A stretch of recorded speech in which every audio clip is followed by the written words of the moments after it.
In this tutorial, I'm going to show you how you can punch in whilst you're doing a recording. This could be a recording of your narration. So the way to begin recording is that you press the arm rec button over here on the track. So now we're ready for recording, and we can see that the meter is showing that we actually have some input. If we would like to adjust the input, we can do that here. Now I'm ready to record, so I'll just do that. As we can see here, we're happily recording. Let me just zoom in a bit here.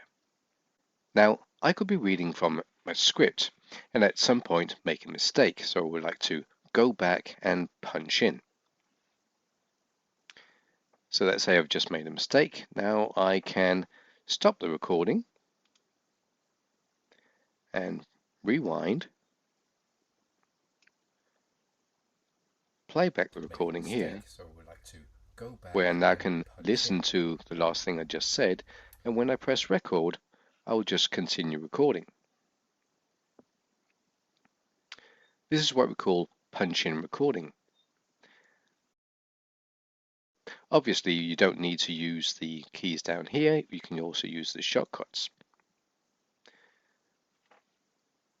So again, if I want to do this again, I'll just do this fast. I press stop. This time I'm going to use scrub to rewind. Press play and punch in. It's that simple.